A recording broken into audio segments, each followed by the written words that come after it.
लोकतंत्र है, जिन पे राजनीतिक शक्ति होगी उनके हाथ ऐसे नहीं फैले होंगे, उनके हाथ ऐसे होंगे, देने वाले हाथ होंगे।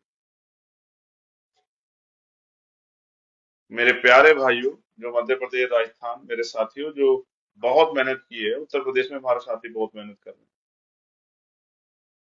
मुझे विश्वास है मध्य प्रदेश राजस्थान के साथियों से कि इस बार वो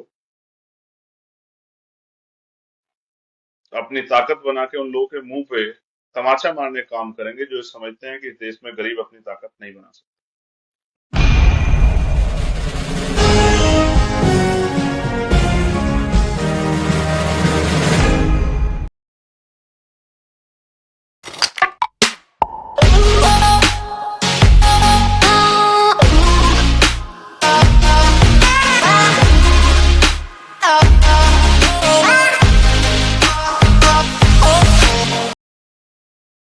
साथियों, जय भीम,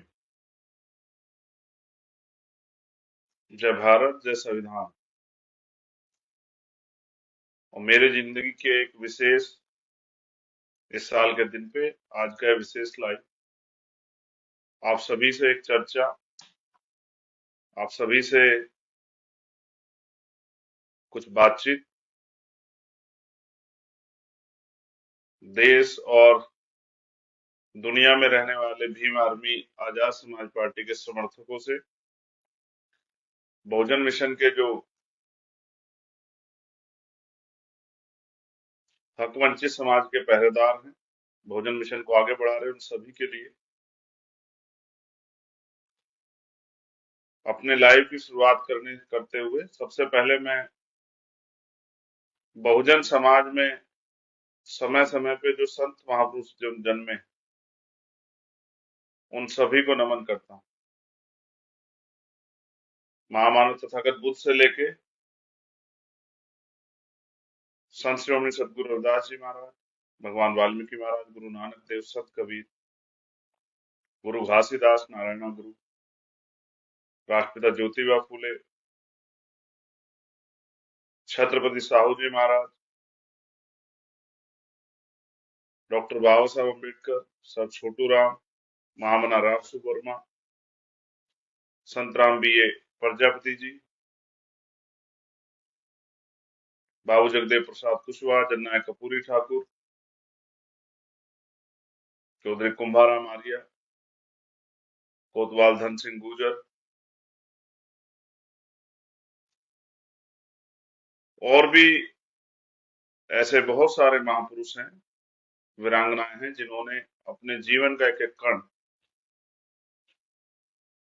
भारत में रहने वाले शोषित वंचितों को स्वाभिमान सम्मान का जीवन दिलाने के लिए लगाया। उन सभी को नमन करता हूँ। माँ सावित्रीबाई फूले, माँ रमाबाई, माँ फातिमा शेख, माँ अल्याबाई होलकर, माँ अवंतिकाबाई लोधी, माँ झलकारी बाई, उदादेव पासी, भगवान बिरसा मुंडा, मान्यवर दीना बाना वाल्मीकि जी, मान्यवर काशीराम साहब, आप सबको भी नमन करता हूँ। आज का दिन मेरी जिंदगी में एक विशेष महत्व रखता है। मैं धन्यवाद दूंगा अपने संतों गुरुओं महापुरुषों के साथ साथ भीम आर्मी आजाद समाज पार्टी के कार्यकर्ता को, अपने साथियों को, समय समय पे जिन्होंने मेरा जिस भी तरह सहयोग किया, उन सब का भी धन्यवाद करता हूँ। आज इस मिशन का सिपाही होने के में जो एक बहुत अहम योगदान जिस शख्स को जाता है, वो मेरे पिताजी। महापुरुषों के मिशन पे जो काम करने का निर्णय लिया गया, उसमें उनका एक बहुत बड़ा योगदान, और आज मैं उन्हीं सब चीजों पे आपसे बात रखूंगा और आपको मार्गदर्शित भी करूंगा कि किस तरह से आगे हमें बढ़ना है।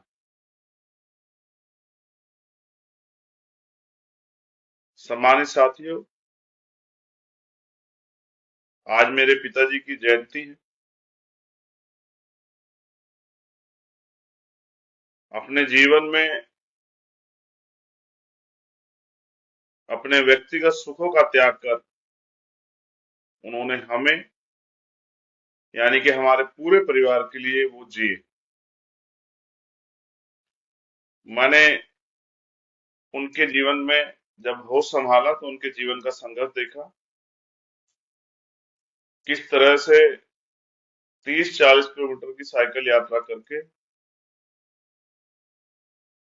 वो स्कूल में पढ़ाने जाया करते थे। उस समय पैसे का बड़ा महत्व था, पैसे की वैल्यू थी।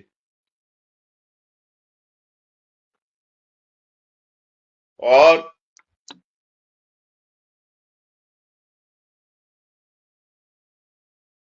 अक्सर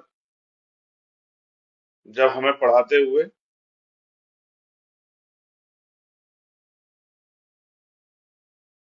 जो दैनिक जीवन में जरूरतें होती थी, जैसे सर्दियों के समय बच्चों के लिए जूते, किताबें, कपड़े और भी बहुत सारी जरूरत की चीजें, जिनकी जितनी हमें जरूरत होती थी उतनी उन्हें भी होती थी, लेकिन कभी उन्होंने अपनी चीजों के बारे में, अपनी जरूरतों के बारे में परवाह नहीं की। पिता बच्चों के लिए सुपरमैन जैसे होते हैं। आपको कोई भी चीज चाहिए हो, बस आप उनसे कह दो। थोड़ा समय जरूर लगता है, लेकिन वो कैसे उसको पूरी करते हैं ये वो ही बेहतर जानते हैं।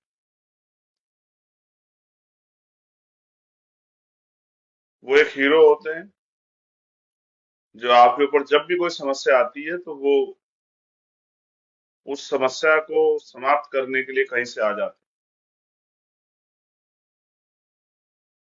हैं। वो गुरु भी होते हैं कि वो आपको आगे बढ़ने का रास्ता दिखाते हैं, और ऐसा लगता है जैसे वो हमारे लिए जीते हो। उनका पूरा जीवन हमारे इर्द गिर्द रहता। इसलिए इस दिन थोड़ा सा, जब उनकी परिनिर्वाण दिवस होता है, जब उनकी जयंती होती है, या नए नए उसमें भारत में फादर्स डे भी मनाया जाता है, उस दिन उनको मिस करता हूँ। मिस इसलिए करता हूँ कि अगर आज वो मेरे साथ होते तो मेरी ताकत कई गुना ज्यादा होती। लेकिन फिर मैं समझता हूँ कि प्रकृति को ऐसा ही मंजूर था कि इतना ही समय उनके साथ मेरा था। मैंने अपने पिता को 11 जनवरी 2013 को खो दिया। ये मेरी कहानी, लेकिन कहीं ना कहीं देश की बहुत बड़ी आबादी का जीवन बिल्कुल मेरे जैसा ही। ये सच है कि गरीब जो लोग होते हैं वो अपने बच्चों को बीमार होने पे तो डॉक्टर के यहाँ ले जाते हैं, लेकिन अपनी छोटी छोटी बीमारियों पे वो बहुत सस्ती सी दवाई मेडिकल स्टोर से लेके अपनी तबीयत के साथ खिलवाड़ करते रहते हैं। इसका एहसास मुझे अब है कि अमीर लोग हर महीने चेकअप करा लेते हैं, लेकिन हम तो डॉक्टर के यहाँ तभी जाते हैं जब हम किसी बीमारी से ग्रसित हो जाते हैं। अपनी जिंदगी को में हमारे सपनों को आगे बढ़ाते हुए मेरे पिता को जब कैंसर हुआ, और जिस दिन ये बात मुझे पता लगी, ये दिल्ली में ही था, दिल्ली का एक हॉस्पिटल जहां मुझे जानकारी मिली कि उनको कैंसर है। और शायद 1 या 2 दिन बाद रक्षा बंधन का त्योहार था, क्योंकि मेरे इसलिए सब चीजें याद है क्योंकि मैं अपने पिता को के साथ रहा उस समय। और जिस दिन ये खबर आई शायद उसी दिन या उससे अगले दिन भारत में बड़े पैमाने पर लोग रक्षाबंधन के त्योहार को मना रहे।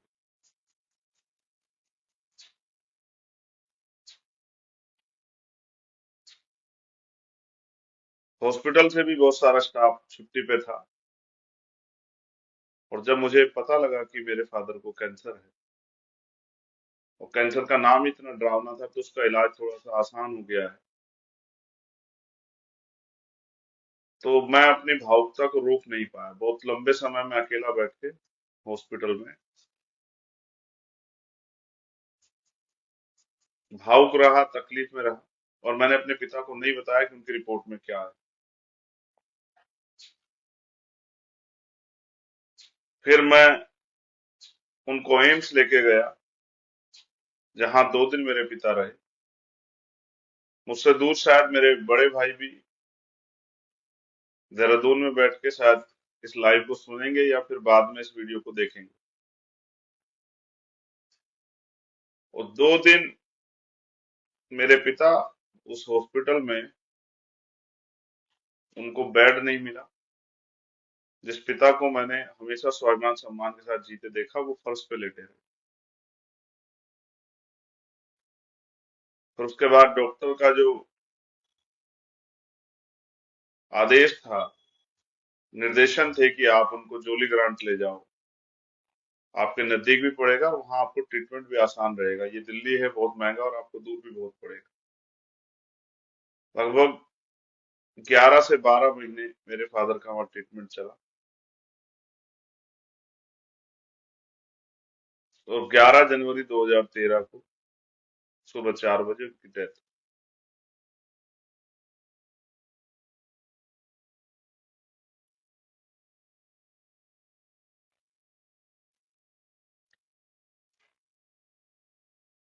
इन सबसे के बीच में वो जो समय है, लगभग 1 साल से ज्यादा का समय, जिसमें मैं अपने पिता के साथ रहा, और मुझे उनसे बहुत कुछ जानने का मौका मिला। हमारे यहाँ कहते हैं कि अगर पिता की चप्पल बेटे के पैर में आ जाए तो फिर वो बेटा नहीं रहता, भाई हो जाता है, दोस्त हो जाता है। उन्होंने मुझे जिंदगी के बहुत सारे झूठे सच्चे कड़वे अनुभव से अवगत कराया, जानकारी दी।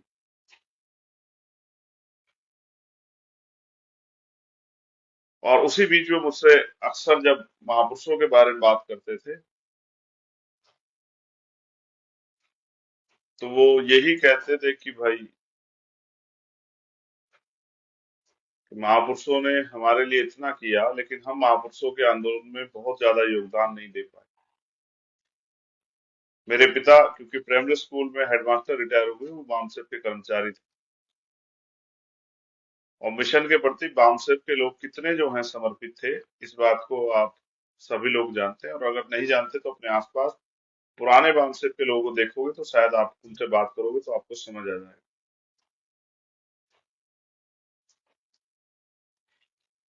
उन्होंने बहुत सारी जानकारी जिनसे हम लोग,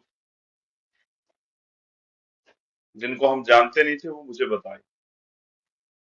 और उस समय वो चाहते थे, क्योंकि मेरी लॉ पूरी हो गई थी, उनकी इच्छा थी कि मैं पढ़ने के लिए विदेश जाऊं। साइबर क्राइम का बहुत बड़ा स्कोप था। उनका ये मत था कि मुझे आके, चाहे मैं वहां रहूं या यहाँ, साइबर क्राइम लॉ की पढ़ाई के बाद साइबर क्राइम का जो के लिए कोर्स है वो करके, और यहाँ अपने खुद को सेटल करूं। उनका एक दिन बातें बातें उन्होंने मुझसे कहा कि आप भी चले जाओगे पढ़ने के लिए, और हो सकता है कि वहीं जॉब कर लो या वहीं सेटल हो जाओ, आपका भी परिवार हो जाएगा, बच्चे और सब परिवार, पत्नी, सब चीजें। वहां की चकाचौंध शायद आपको वहां से यहाँ आपको आने भी ना दे, लेकिन कोई जो है महापुरुषों के आंदोलन के लिए यहाँ कुछ करता नहीं, और क्यों नहीं अपना जीवन समर्पित करना चाहता, ये भी बड़ा सवाल है। मुझे लगता था कि वो जो लोग इस काम को नहीं कर रहे थे वो मुझसे नाराज है, लेकिन एक समय पे मुझे एहसास हुआ कि पिता होने के कारण वो ये अपने बेटे को रास्ता दिखा रहे हैं कि इस काम को भी हम लोगों को करना चाहिए। और जिस दिन वो मुझसे दूर हुए, उस दिन मैंने निर्णय लिया कि मैं अब कोशिश करूंगा कि अपने पिता के मन में जो टीस रह गई है, मेरे पिता के मन में जो तकलीफ थी, उस तकलीफ को थोड़ा सा कम कर पाऊं। और ये वादा भी उन्होंने मुझसे लिया कि आपको पढ़े लिखे हो, एक अच्छा शरीर कुदरत ने आपको दिया है, आपको महापुरुषों के मिशन में काम करना चाहिए। उससे पहले मेरी भी अपनी जिंदगी थी खूब क्रिकेट खेलना, दोस्तों के साथ घूमना आना जाना, तमाम तरह के और काम।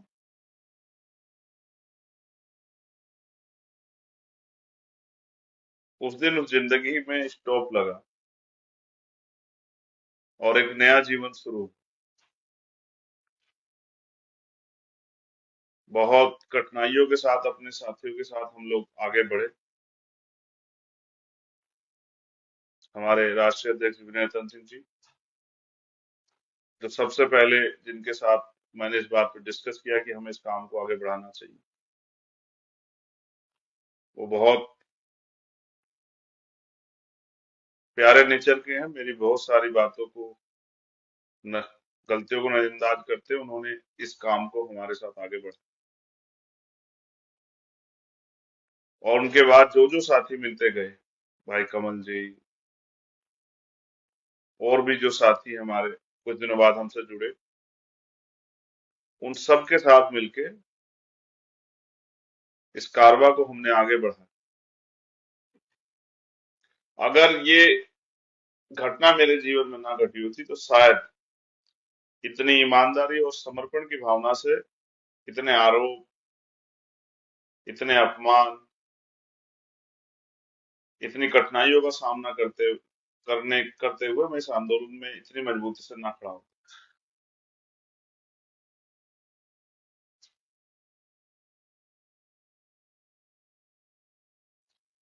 मेरे प्यारे साथियों, जो मुझे अभी सुन रहे हैं या आपके बाद सुनेंगे, महापुरुषों के मिशन पे काम करना कोई आसान काम नहीं।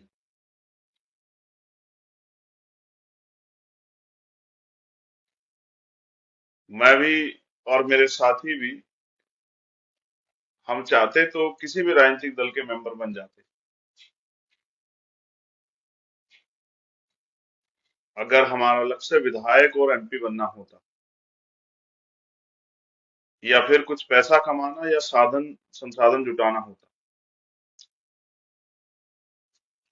मैं जब देखता हूं कि मेरे पिता मेरे पास क्यों नहीं, तो मुझे नजर आता है कि अगर मेरे पास उस समय आर्थिक शक्ति रही होती, आर्थिक साधन रहे होते, तो आज मेरे पिता शायद मेरे पास होते।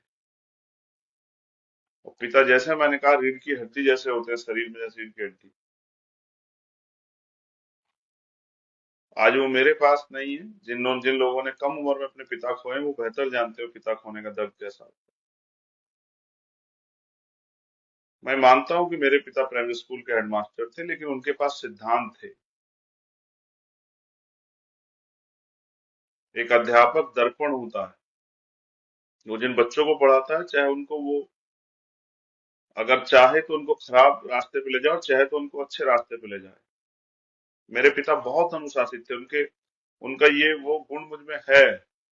अक्सर मैं अपने साथियों को अनुशासन के नाम पे बहुत डांट देता हूँ और उम्मीद करता हूँ कि वो भी इतने अनुशासित है जितना अनुशासित मैं हूँ कई कई विषय पे।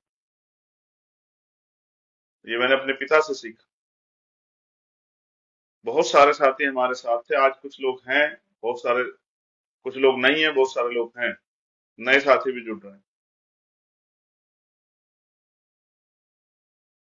और किसी निराशा की वजह से, अपने साथियों की सलाह से, हमने आजाद समाज पार्टी काशीराम का गठन किया।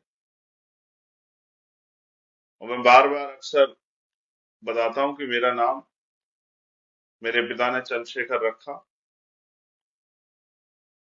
और आजाद मैंने उसमें तब जोड़ा जब मैंने मानसिक गुलामी छोड़ी।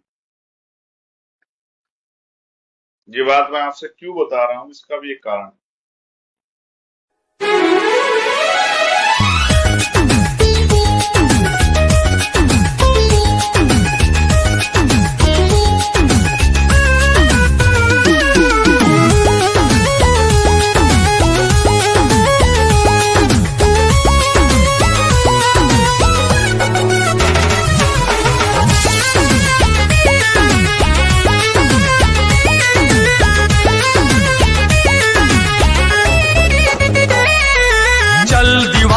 चलता चल, चलता चल, तू चलता चल।